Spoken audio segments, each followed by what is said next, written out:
peritoneal, que tiene cabeza, cuello, cuerpo y cola, básicamente, ¿verdad?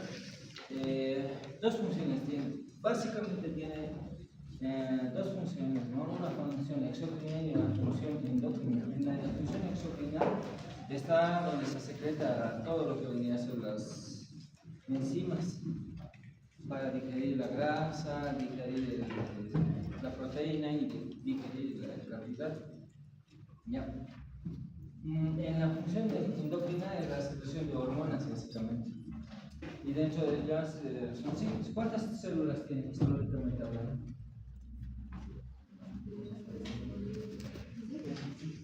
Entonces, esas 52 son las más importantes. Todas son importantes.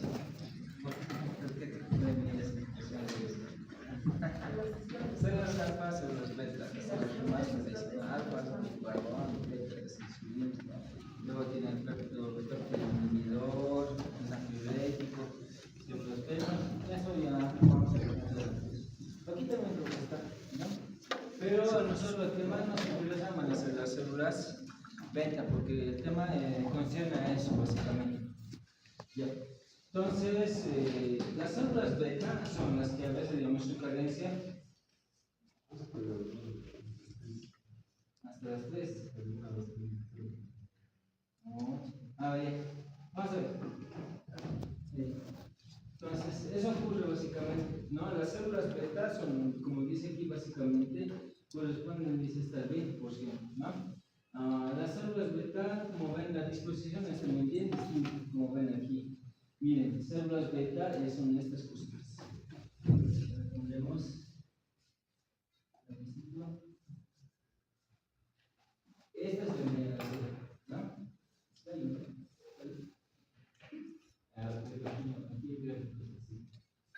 Ahí tenemos. Esas serían las células beta, ¿no? Esas van a secretar básicamente insulina y amilina. La insulina dice, bueno, en realidad es una prohormona, ¿no? Entonces, esa prohormona, para que salga como hormona, va a salir de dos formas, como insulina y como amilina. Esas en dos se va a romper su despegue. Ya, entonces, miren la disposición en un islote de la membrana, donde van a estar básicamente las de la insulina. Y las otras son las células beta, células PPI, no están aquí básicamente, pero nos indican, ¿no? Y las células D que secretan la somatosta. Y también va a ser una helitis que va a estar todo en contra, básicamente. ¿Ya? Todas esas células. Y las otras mayorías de células no van a ser las células beta, van a ser los otros tipos, las células D, las células PP o células F, ¿no? Y las células también PP que se deben todos los componentes. ¿Ok? Entonces, en resumen, podemos decir de todos los tipos de células que básicamente hay en las células del páncreas, dos nos interesan. Uno son las células beta, que corresponden a casi el 20% porque secretan insulina. Pero a la vez que secretan insulina, se secreta también amilina. ¿Por qué? Porque es que la amilina, la hormona insulina va a ser como una prohormona que va a dar origen a dos cosas, a la amilina y a la insulina. ¿Ya? Y van a ver que un factor predictor para decir si tienen una diabetes es la amilina. ¿Ya? Vamos a ir viendo. ¿Ok? Entonces, esa es la función básicamente. Ahora, ¿para qué nos sirve la insulina? Bueno, sí, la concentración ahorradora de glucosa. Entonces, la glucosa dice que si está en exceso, digamos, en el torrente sanguíneo, viene la insulina y hace que básicamente se ingrese toda la insulina a la célula. ¿No ve? Entonces, por eso tienen que tener transportadores también, los receptores. Ahí están los famosos glúteos. Glúteo 1, glúteo 2, glúteo 3, glúteo 4, glúteo 5 y arterias. Ok, entonces este es un gráfico que he visto, lo he tratado de sacar. Y pues miren los 5 tipos que hemos visto básicamente, ¿no? Ahí en el otro no estaba la células G básicamente, ¿no? Pero aquí ya estamos usados, ¿no? Vemos las células beta, células alfa, las células delta, las células G y las células PP que sí hemos visto, ¿no? Las células G no estaban básicamente. ¿No ve? Entonces cada una de ellas van a secretar también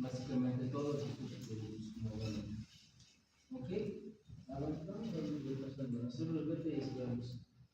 Van a producir insulina. Las células alfa. El glucagón saca de la insulina de las células al corriente sanguínea. Hace todo lo contrario. ¿Ya? Luego tenemos la somatostatina que se secreta a nivel de las células D. Eso dice, van a contradecir básicamente tanto la insulina como el glucagón, básicamente. ¿No? Entonces, vamos a ver eso. Luego tenemos las células G que secretan gastina y el polipéptido para producir este efecto. Es un 1%. Ok, esto es para que nosotros sepamos, no creo que sea la atención, porque esto no es básicamente. A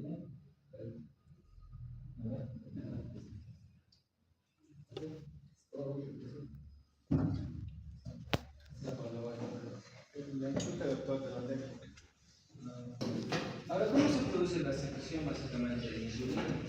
Y a eso se llama básicamente lo que se denomina el cociente de insulina glucagón, que regula básicamente la cantidad de insulina, la cantidad de glucagón que va a haber en nuestro organismo. Básicamente. ¿Ya? Entonces, ¿cómo lo hacemos esto? Básicamente, como dice ya, en el estado postprandial, o sea, después de las comidas, ¿no? Postprandial, elementos nutritivos para nuestro organismo. Por ejemplo, la última molécula que se produce en un carbohidrato, o sea, de parte como más, ¿qué se produce? Con la cuerpo, con nuestro intestino. Glucosa. Entonces, básicamente, si hay mucha cantidad de glucosa, ¿qué es lo que va a hacer? En la torre de secretar insulina, ¿no?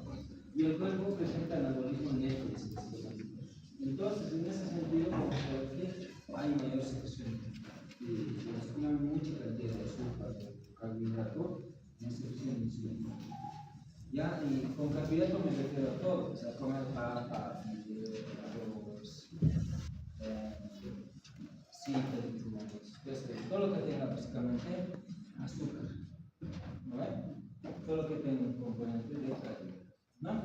Ahora, eso es lo que ocurre básicamente cuando la persona está postprandial, en el estado preprandial o en el estado de ayuno. La revolución metabólica disolita las bajas concentraciones plasmáticas de glucosa cuando predomina el glucagón. Aquí está predominando el glucagón. Entonces, en el estado de ayuno, el glucagón sacará el azúcar de nuestras células y el crecimiento lo lleva, ¿no?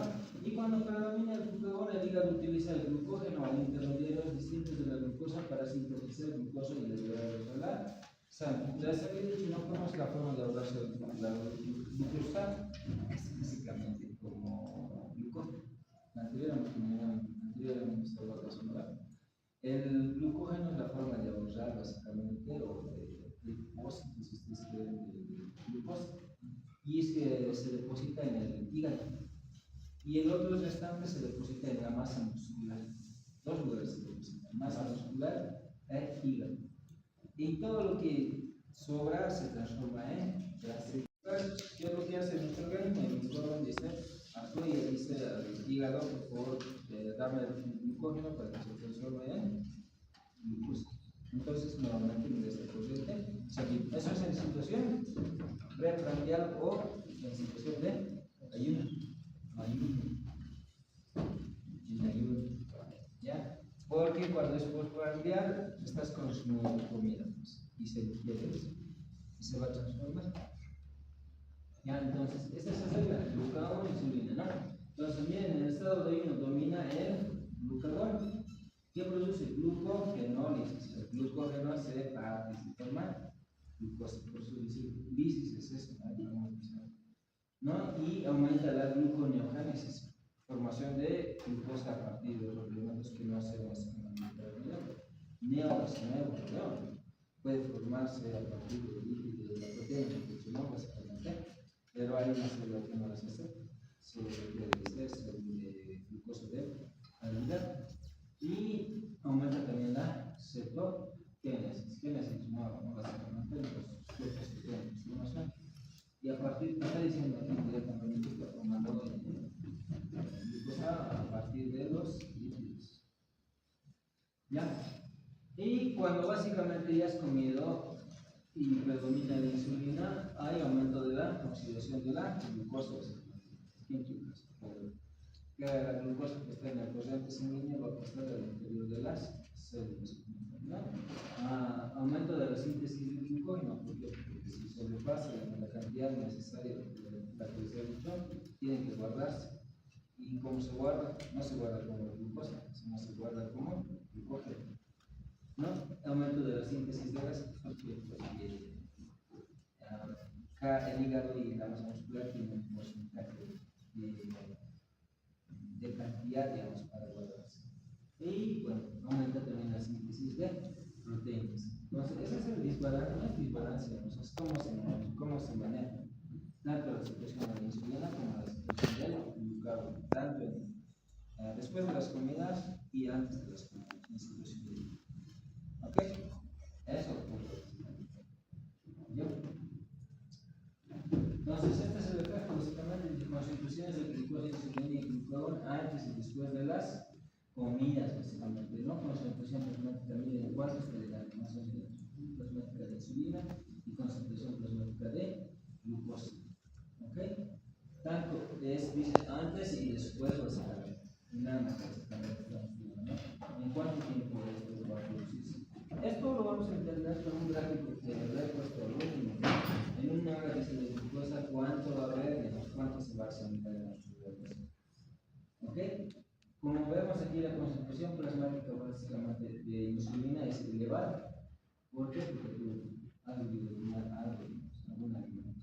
¿Ya? Y dentro de los alimentos no solo comemos azúcar, comen de todo. Si estás comiendo un pastel, si estás comiendo, si tienes frutas, no sé, primero vas a tomar mucha cantidad de carbohidratos.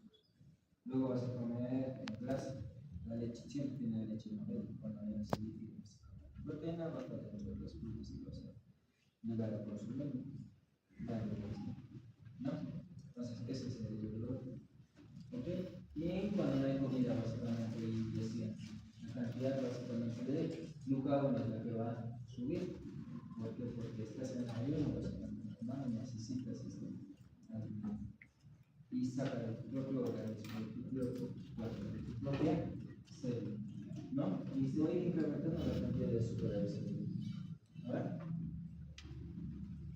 Muy bien, entonces aquí dice la insulina y la hormona domina en el estado postprandial. Eso es lo que he dicho. O sea, después de las comidas, la insulina es la que va a predominar. Y aquí estamos viendo básicamente cómo está ingresando el azúcar hacia la parte interior de la célula, ¿no?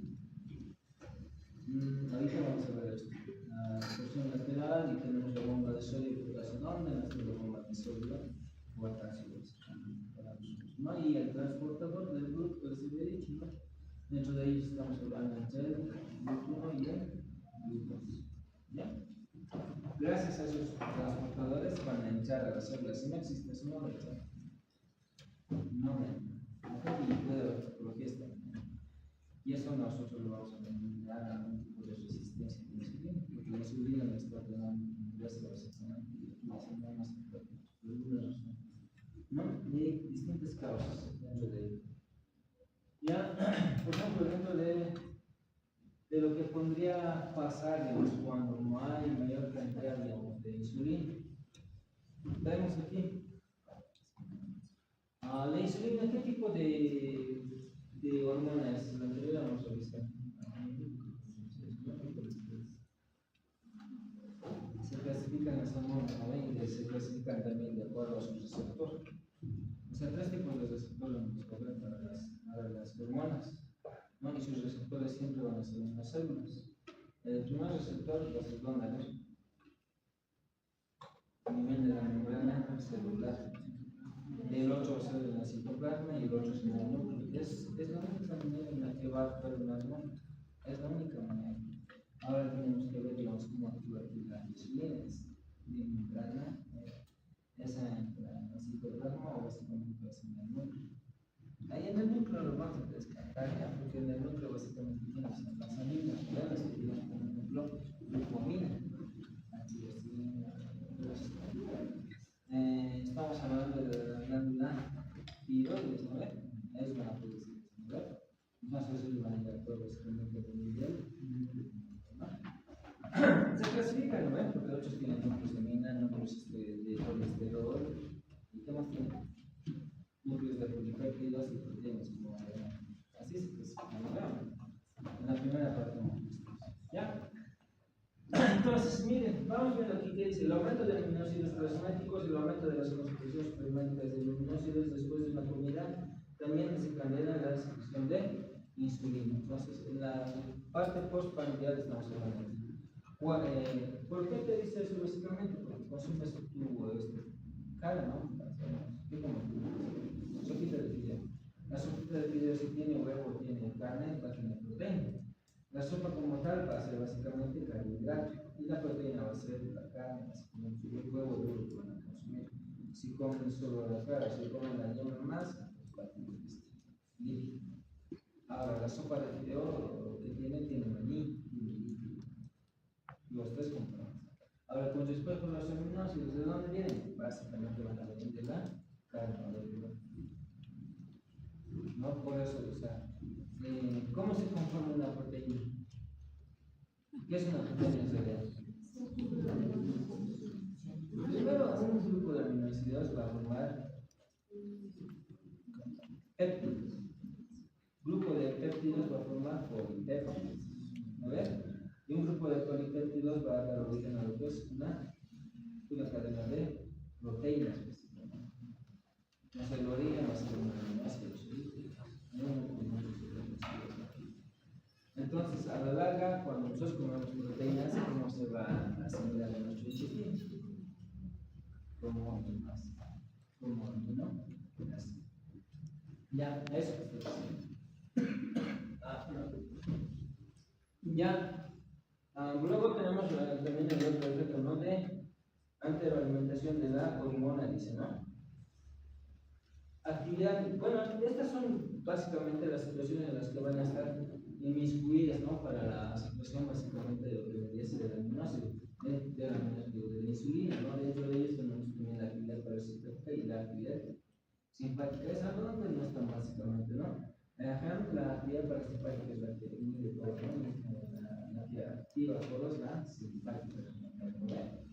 Nos vamos a ver qué es lo que hace aquí básicamente la actividad parasimpática. Aquí dice que la actividad parasimpática en el tubo digestivo y en la páncreas aumenta durante la comida y después de esta, y las sustancias parasimpáticas de las células hacen que se estimule la secreción de insulina. Eso por respecto a la actividad parasimpática.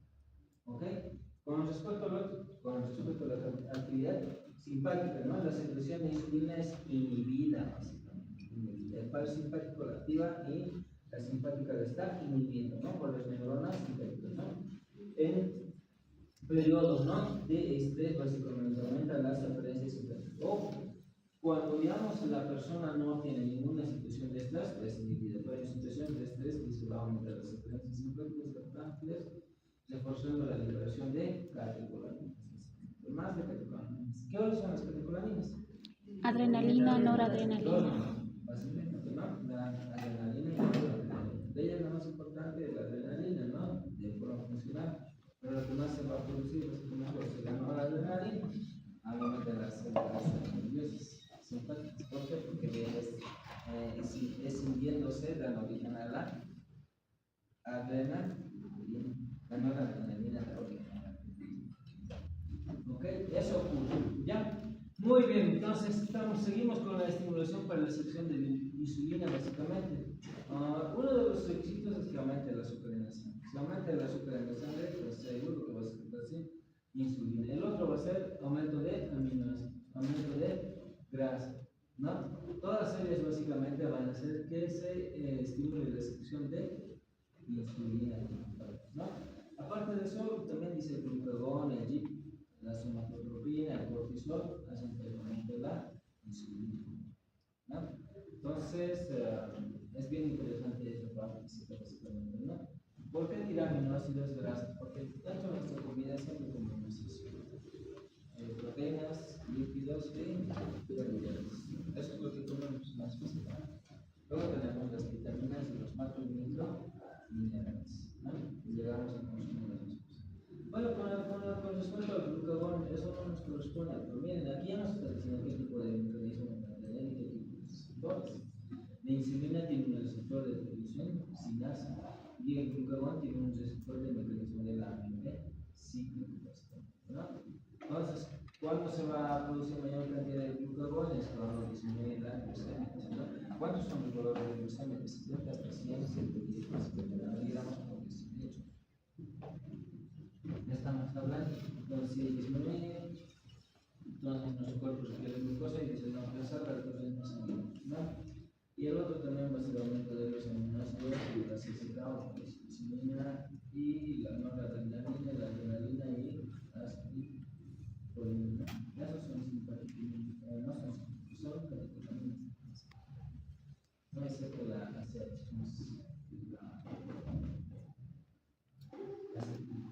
¿cómo es que se produce básicamente la insulina? Bien, su origen, desde allá vamos, se producen los ribosomas, ¿no? Aquí dice que se producen en los ribosomas. No tengo razón. ¿Claro?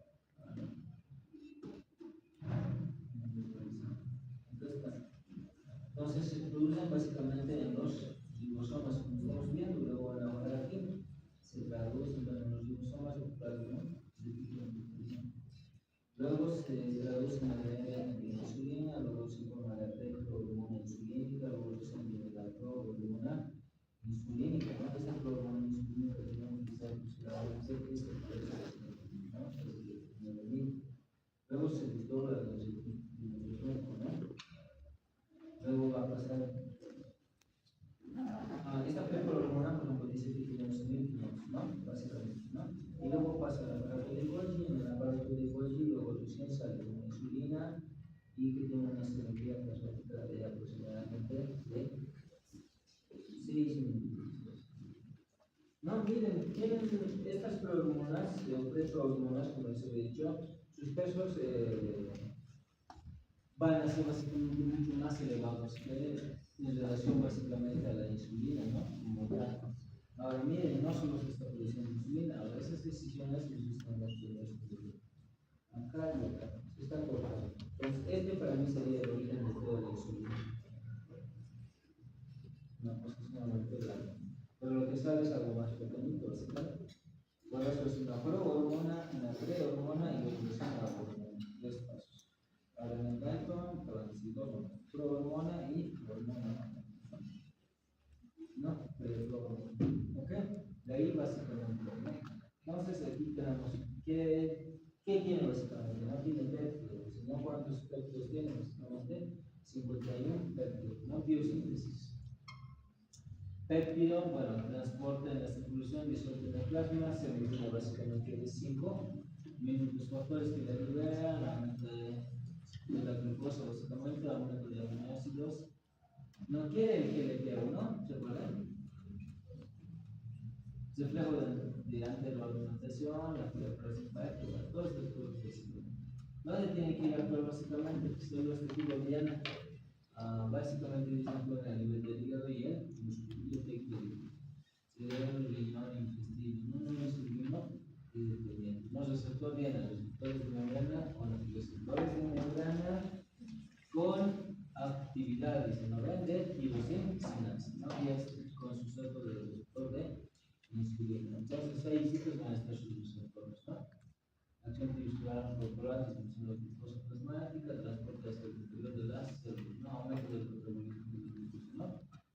Muy bien, así básicamente, ¿no? Acción a nivel celular.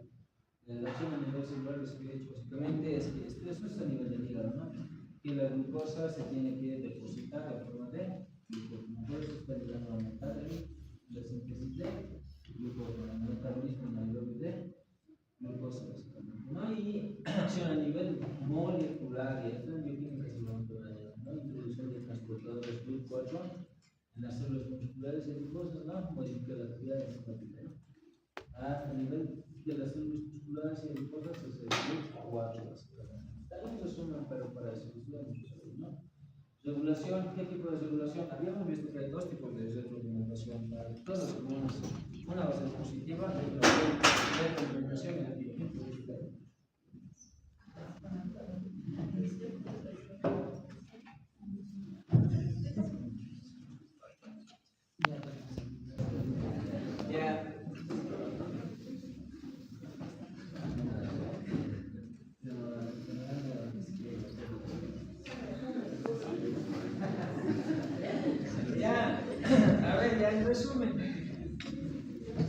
resumen básicamente, digamos, células beta producen insulina.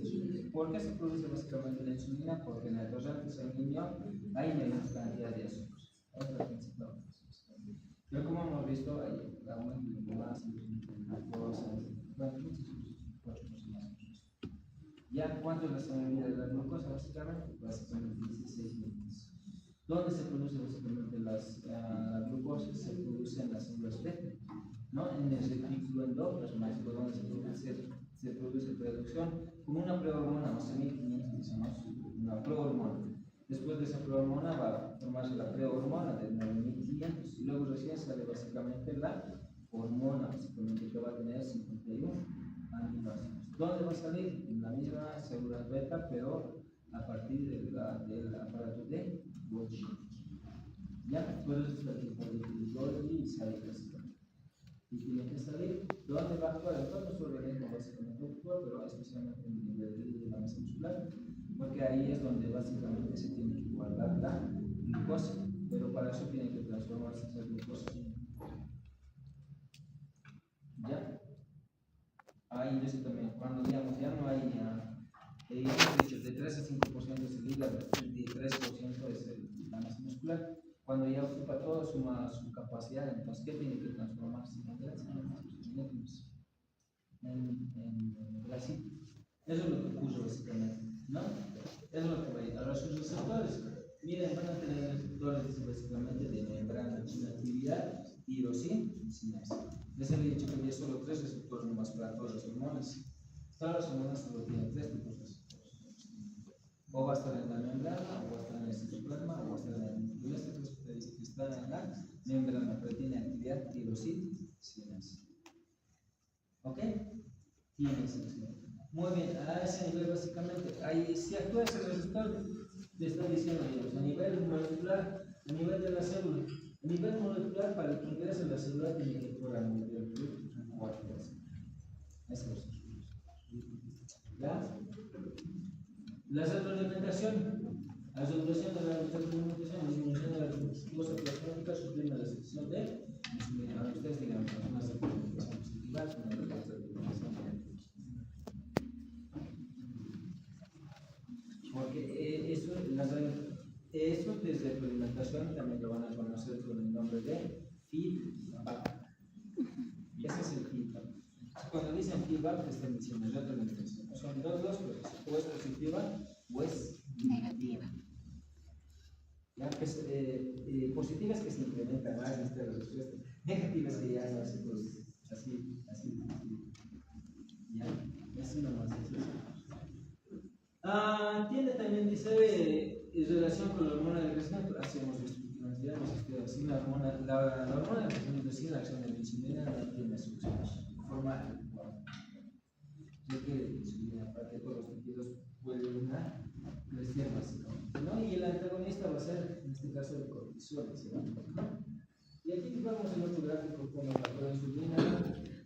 ¿Qué? Oye,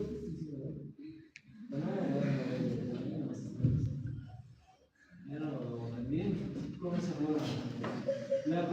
Miren, la insulina básicamente es azul, la peptidasa, peptidosina, de esta forma básicamente es que se está formando en la célula como ¿ya? De esta forma, ¿dónde la encontramos así? ¿Sí me lo entendí? Aparato de asiste en el aparato de Golgi, porque cuando vas a ver solo vas a tener melanina y insulina y eso forman bolitas. Esto es en el aparato de Golgi. O sea, no estamos hablando que tiene un lugar. Esto es en sí mismo. ¿Ok? Se está emitiendo. Ya cuando las diferentes ¿no? Mecanismo de distribución de la insulina. Aquí ya te está diciendo ya cómo va a salir del aparato de Golgi. Retículo endoplasmático, aparato de Golgi. La glucosa es el estimulante de la secreción de insulina, no se une al receptor GLUT2 en las células beta, ¿no? O eso todavía sigue siendo el maestro en el páncreas, ¿no? La glucosa es el estimulante de la secreción secreción de insulina, ¿no? Se une al receptor GLUT en las células que donan muchos de los huevos. ¿Cómo que todo está pasando ahí? ¿Ya? Dentro de las células beta, la glucosa se oxida y se transforma en ATP, adenosina trifosfato, y cierra los canales de potasio en la membrana celular y causa la despolarización de las células beta. De esa manera, no se está produciéndose básicamente eso, y todo eso se da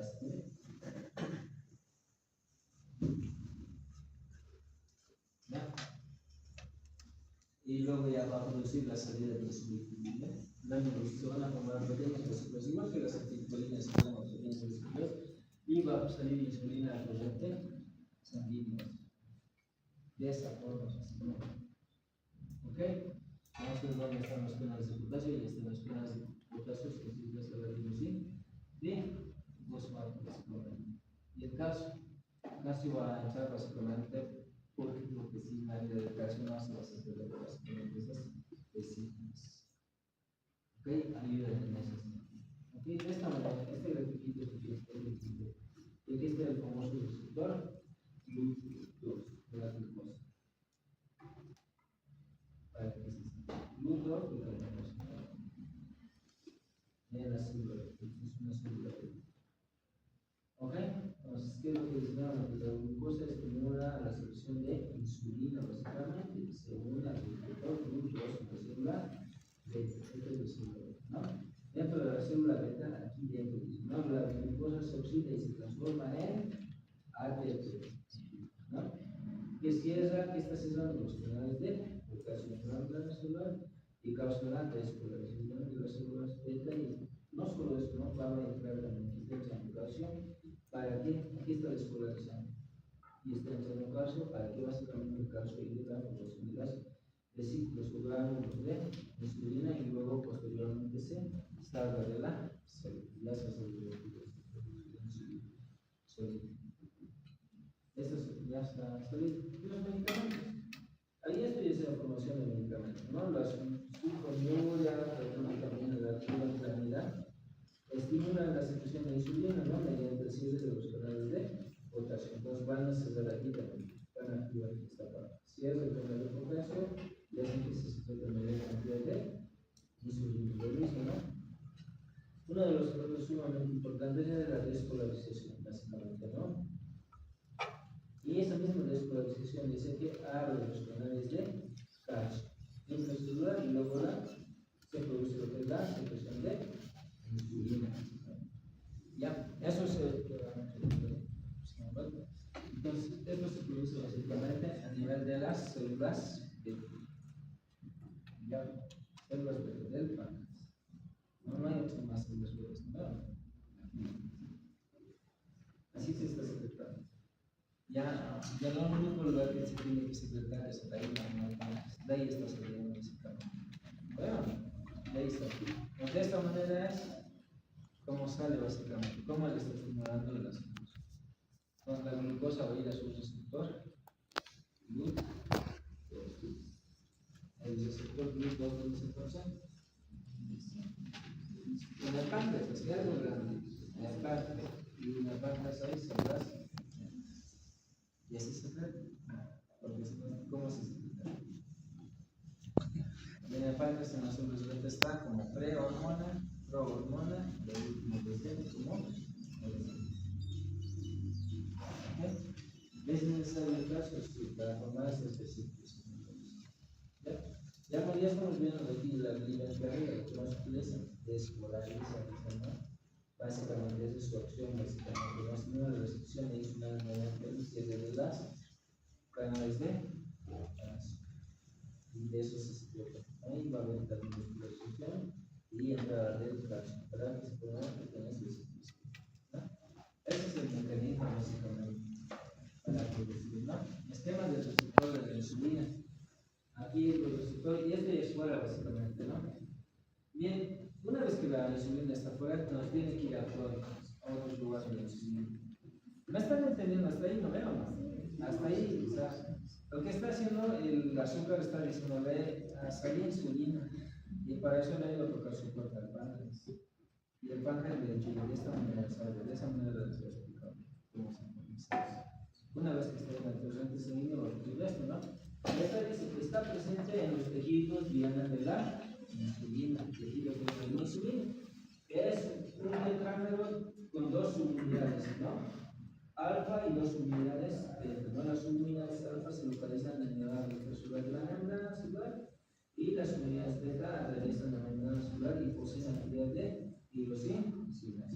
Entonces son 4 estructuras, ¿no? 2 unidades alfa y 2 unidades beta. Eso es lo que está diciendo en papel de las células. ¿Ve? Cuando la insulina dice se une al receptor, la tirosina sinasa se activa y fosfolila a la subunidad beta, básicamente, ¿no? Y luego el receptor fosfolilado fosfolila a las proteínas intracelulares. Entonces, miren, aquí están sus dos receptores. Aquí clarito dice membrana celular. Ahora, ¿a quién le preguntaré? Nadie le preguntará quién es esto. ¿Dónde es esto? Ya. ¿Pero dónde es? ¿En qué parte es? ¿Esta es una célula beta o en cualquier célula? ¿Dónde es? ¿Dónde es esto? Páncreas. No, chicos. Ese es, ya, esto es lo que les he dicho. Todo esto es en la célula beta. Lo que le sigue, ¿qué es lo que pasa? Que a continúen. Esta es célula beta.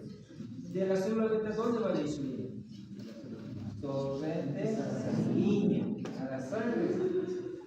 De la sangre, ¿dónde tiene que ir? A todos nuestros organismos. Hígado, todo eso, hígado, masa muscular. Entonces, eso es esto. Y les había dicho, para nuestras hormonas igual van a haber 3 tipos de hormonas, 3 tipos de receptores nomás hay. Receptor de membrana. ¿De aquí qué dice? Membrana celular. Y está arriba. Está en la membrana celular. ¿Dónde está la membrana celular? ¿Ven? ¿Qué dice? Membrana celular. Y todo esto es un receptor. Esquema dice que el receptor de la insulina. Entonces, en todo nuestro cuerpo.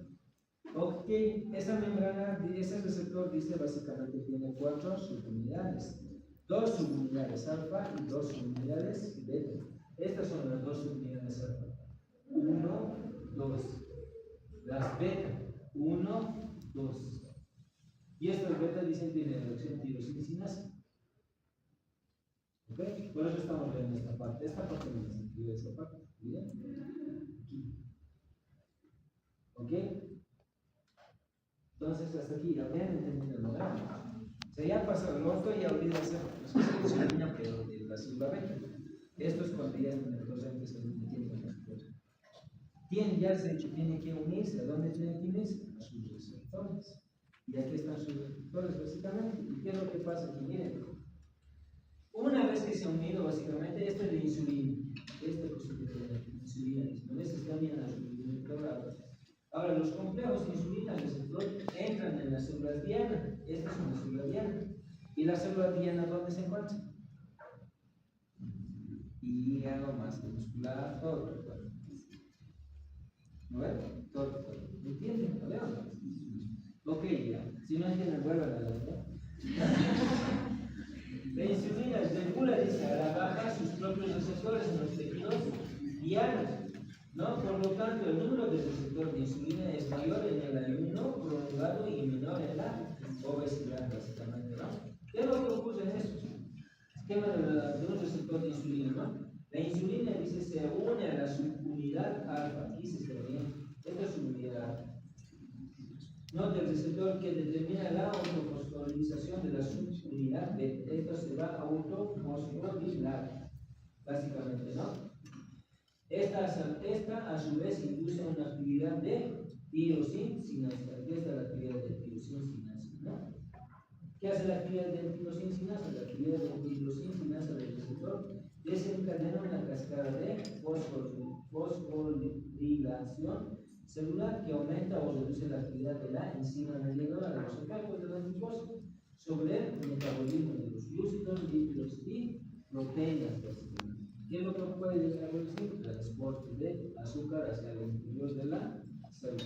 Aquí básicamente te está mostrando cómo está ingresando el azúcar hacia la célula.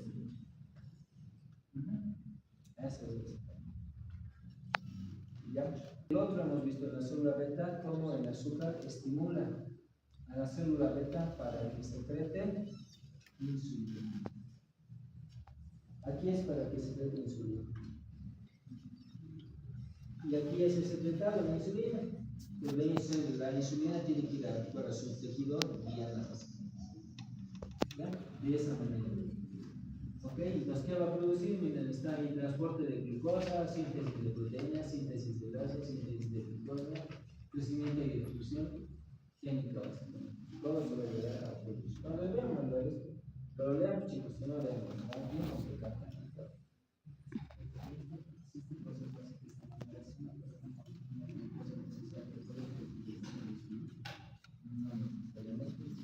Eso te estoy diciendo ahí.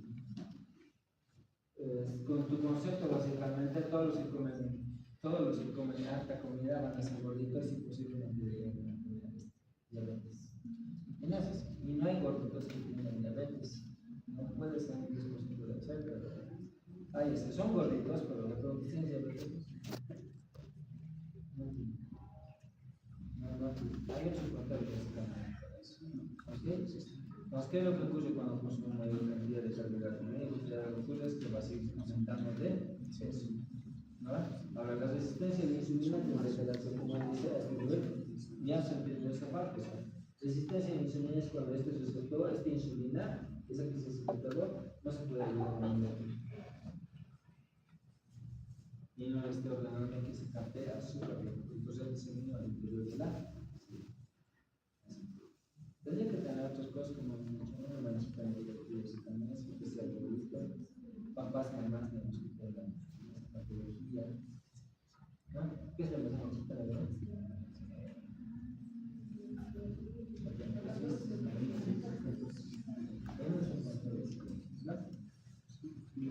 Eso ocurre de esa manera básicamente. Entonces, de estos dos dispositivos vendrían a ser el resumen del texto. Pero tienes que entender eso. El resumen de todo lo que es son esos dos. Ya, ahora son los otros factores que aumentan las presiones en la atmósfera, además del ACH, acetilcolina, GIP, peptidoglicina, tropo, dependientes factores que disminuyen las presiones insulinas, disminución de la glucosa, la somatostatina y las catecolaminas, ¿no? La adrenalina y adrenalina. ¿Qué acciones tienen a nivel de la insulina? Como hemos visto en la carbohidrato, de todas las hormonas tienen que tener acciones en el carbohidrato, en el lípido y en las proteínas. Los hormonas, ¿verdad? Anteriormente hemos hablado del humor de la toxina en todas sus acciones en las proteínas, en los lípidos y en las carbohidratos, ¿verdad? La insulina disminuye, dice la glicemia, por los siguientes mecanismos: efecto a nivel de los hidratos de carbono, aumenta la captación de glucosa. ¿Por quién? Por parte de las células. Entonces, ¿cómo lo hace? De esta manera. De esta manera. ¿Ok? De esta manera. Lo otro, promueve la formación de glucógeno. Disminuye la gluconeogénesis. Ok, de esa manera básicamente lo hace. ¿No? Promueve la formación de glucógeno, porque se dice que la glucosa no se forma, digamos, no se guarda como glucosa, sino se tiene que guardar como un poco.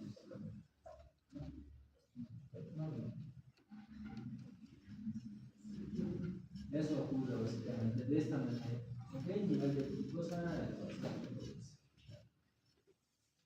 ¿Qué más hace la insulina? Disminuye las concentraciones sanguíneas de ácidos grasos y de cetoácidos, de estos lípidos básicamente.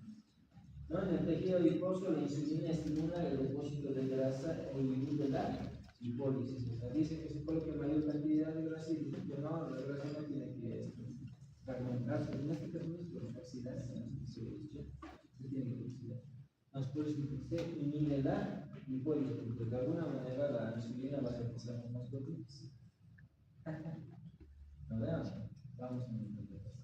¿Ya? Lo otro, la insulina inhibe la formación de esos cuerpos cetónicos. ¿Por qué? Porque no se está fermentando los lípidos. lo que les había dicho en los factores beneficiosos, básicamente, digamos que sí, la hormona de crecimiento hace que la grasa se oxide, ¿verdad? Pero puede haber su efecto no beneficioso, formación de cuerpos de control. Aquí, por ejemplo, no ocurre eso, porque no hay metabolismo de los lípidos, ¿no? Entonces, por eso aquí básicamente dice que la insulina inicia la formación de cuerpos cetoácidos o cetogénicos, ¿no? En el hígado, ¿no? Porque la menor degradación de estos grasos proporciona menos sustrato de tipo para la formación de cuerpos cetoácidos, ¿no? Sí, no, aquí es una ya estamos más. La insulina disminuye la concentración sanguínea de aminoácidos o proteínas. Esto es con respecto a lo que vendría a ser las proteínas. La insulina estimula la captación de aminoácidos en las células, aumentando la síntesis de proteínas y inhibe la degradación proteica. Por lo tanto, la insulina es anabólica, ¿no? Entonces, la insulina disminuye la concentración sanguínea de potasio, ¿no? La insulina aumenta la captación de potasio en las células y disminuyendo de este modo el potasio en la sangre. Esto van a ver en situaciones cetoacidóticas. Bien importante, va a entrar en el caso clínico. ¿Cómo actúa? Miren, dentro de todas las hormonas que hasta ahorita hemos debido repasar, una de las hormonas que tienen que resolver, uno de los electrolitos es la insulina, especialmente el potasio, que es un electrolito difícil de regular, básicamente. Acciones fisiológicas de la insulina. Bueno, yo creo que esto lo van a leer, no está muy bien, ¿no? Vamos a pasar esto. Vamos a ir, este es el transporte de la glucosa. GLUT1, GLUT2, GLUT3, GLUT4, GLUT5. ¿Dónde actúan básicamente? ¿Y qué características tienen? Por ejemplo, la única que es dependiente de insulina para nosotros va a ser esta, la GLUT4. ¿Por qué? ¿Dónde hemos visto la GLUT4?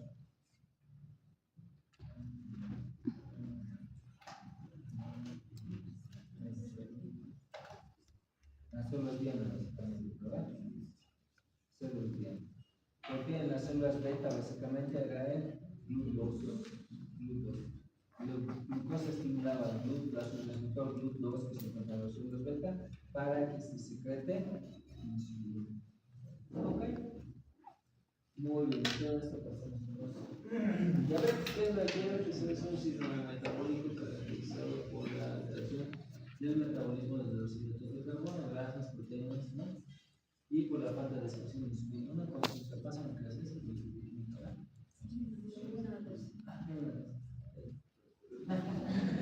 ya, diabetes tipo 1, también denominada diabetes mellitus insulino dependiente. Y la diabetes tipo 2 también denominada diabetes mellitus no insulino dependiente. Algunos, bueno, la específica sí, es la que no produce básicamente ningún tipo de insulina, ¿no? Causada inicialmente por una menor sensibilidad monocular y resistencia a nuestros insulina, ¿no?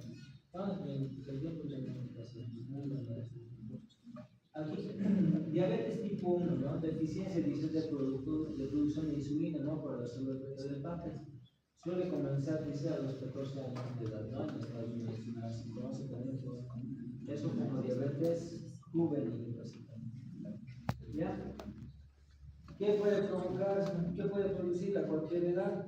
Puede empezar de manera brusca, en tan solo unos días o semanas, con 3 manifestaciones fundamentales. Va a ser uno de hiperglicemia, aumento de la utilización de grasa, con fines energéticos y para la síntesis de colesterol en el hígado y pérdida de las proteínas hepáticas, proteínas a nivel de la insulina.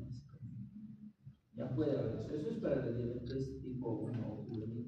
¿Por qué se le dice juvenil? Porque dice que puede iniciar aproximadamente a los 14 años de edad. En aquí las células beta no producen insulina. Por eso se dice insulina dependiente. Normalmente la insulina necesita. Ok, diabetes 2, resistencia a efectos metabólicos de la insulina es la más característica, ¿no? La presente dice casi el 90%, ¿no? De los casos de diabetes. Se puede manifestar después de los 30 años, ¿no? Entre los 50 y 60 años, ¿no? Se le conoce como diabetes de aparición en el adulto, ¿no? el factor de riesgo más importante de la obesidad, resistencia a la insulina y el síndrome metabólico, básicamente. Esos serían los factores para que una persona tenga el desarrollo de diabetes tipo 2, básicamente. Ahí está lo que se dice, ¿no? Cuanto más bonito puede llegar a su seguridad, no todo lo bonito. ¿Ok? Pero a la larga, digamos, con la misma edad, digamos, 60, 70, digamos, 50 años, a partir de los 40, eres gordito, digamos, puedes llegar a desarrollar no solo la diabetes, vas a llegar a desarrollar lesión arterial elevada, poliglobulia y el último que tiene asociado a la diabetes. No hay que engordar a partir de 30 años. No traten de engordar, ¿no? Eso va a ser un factor para tener diabetes. ¿Qué es el síndrome metabólico? Es la resistencia a la insulina, no forma parte y se caracteriza por obesidad, acumulación de grasa abdominal, resistencia a la insulina, introducción de harinas anómalas de los lípidos con aumento de los triglicéridos en sangre, ¿no? Y disminución de colesterol unido a la hipoproteína de alta densidad, ¿no? Hipertensión arterial masiva, ¿no? Síndrome metabólico. ¿Cuáles son las causas de la resistencia a la insulina? Esto sí les vamos a comentar. ¿No? La obesidad o sobrepeso, por ejemplo, obesidad desde los 25 hasta los 30 es básicamente sobrepeso, ¿no? Sí, el índice de la masa corporal. Por encima de 30 ya hablamos de obesidad grado 1, básicamente. Grado 2, inclusive ¿no? No hay que llegar a arriba, no tenemos sobrepeso. No estoy usando la obesidad, pero tenemos un factor de obesidad. Mi mamá tiene diabetes también, no peso. No tengo que ser gordito. Si soy gordito, de seguro yo me voy a dar antes de diabetes. ¿Por qué puede ser eso? ¿No? El exceso de glucocorticoides es el famoso síndrome de Cushing. Bueno, aquí Cushing, ¿no? La administración de glucocorticoides de forma crónica y Cushing. Exceso de la hormona del crecimiento, las enfermedades, embarazo, diabetes gestacional, poliquistosis ovárica, lipodistrofia asociada con la diabetes del hígado, autoanticuerpos frente al receptor de insulina, mutaciones del receptor activador y de los proliferadores de peroxisomas, mutaciones que producen obesidad genética y hematurosis. Todas estas son causas de resistencia de la insulina. El fisiopatio lo vamos a desarrollar más adelante. Glucosa e insulina en ayunas. Vamos a los valores precisamente. ¿Cuánto tendría que ser? Estamos hablando de 80, 90 hasta 110 miligramos por 100 ml, ¿no? Normal básicamente. Ya por debajo de 60 se denomina hipoglucemia y eso también es bien complicado. La hipoglucemia de 50 miligramos por decilitro. ¿No? Hasta 540 dice, va a ser ya habría que hacer estudios para ver si tienes una diabetes, ¿no?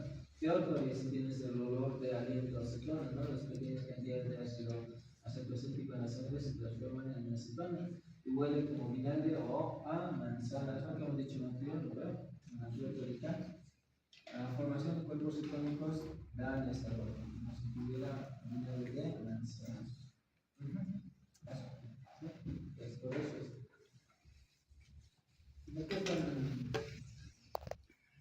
Por ejemplo, aquí la hemoglobina glucosilada. ¿Qué es la hemoglobina glucosilada? Muchos no les hablan, en el texto no les habla, en fisiopatía lo van a llevar. Pero es el valor, dice, de la fracción de hemoglobina, glóbulos rojos, que tiene glucosa adherida. Luego de que los elementos son digeridos, ¿no? El nivel de glucosa libre que circula en el torrente sanguíneo se eleva al estar circulando libremente y la glucosa tiene contacto con los glóbulos rojos y podrá adherirse de forma permanente. ¿Cuáles son los valores básicamente para decir que tiene diabetes? Sin saber la cantidad de azúcar, ¿no? Porque la hemoglobina glucosilada es el azúcar unido al glóbulo rojo. ¿Ya? Su porcentaje básicamente es la Organización Mundial de la Salud. Una hemoglobina glucosilada mayor a 6.5% puede darnos origen a la diabetes. No una hemoglobina glucosilada de 5.7, 6.4 de diabetes, ¿no? O mayor riesgo de desarrollar diabetes. Menor de 5.6% a personas libres de diabetes. Es una de las categorías que van creciendo, ¿no? Por el consumo consumo excesivo de colesterol, que es muy desafortunado. Bien, entonces, eso no es muy beneficioso, es la curva de tolerancia a la glucosa. Y ya con esto terminamos esta.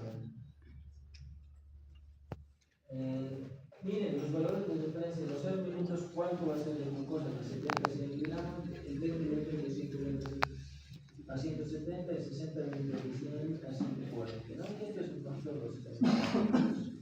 Y por último, tolerancia a la glucosa. Cuando nosotros vamos a tener básicamente 200 después de que nos administren 70 a 90 miligramos de glucosa, podemos ser tolerantes a la glicemia básicamente. Entonces, después, eso van a hacer ustedes. Glucosa seguramente vamos a comprar en la piel. No sé si vamos a comprar en la piel, pero en el glucosa. Y hay que medirles el tolerancia. No tienen que sobrepasar los 140 y 200, porque si no, eso se llama curva de tolerancia a la glucosa. Las personas que tienen prediabetes, básicamente, que tienen 140 miligramos, se les hace básicamente curva de tolerancia a la glucosa. Y se las administra. Y hay que controlarlas en 2 horas. En 2 horas no tienen que pasar básicamente más de 200 miligramos por decilitro. Ya si no, no significa que si antes se les pide decir, digamos que el paciente no tiene diabetes. ¿Ok? Entonces, eso va a ser esto. Aquí vamos a hacer. Nosotros con mi grupo, no en el 7 años pasados, veíamos eso, ¿no? Como sería. Lo hemos hecho con Coca-Cola, con Sprite y con café, para ver, digamos, cómo hace. Si lo ven en el TikTok, lo hacen también. Son como que sustanciosas. Tal vez, digamos, empezamos 2, 3 de la tarde, pues no llegamos a las 2 horas básicamente. Esperamos casi media hora, digamos. Después de media hora vamos a ver cómo nos incrementa. Pues ahí van a ver. Tenemos glucómetros, creo que en las tiras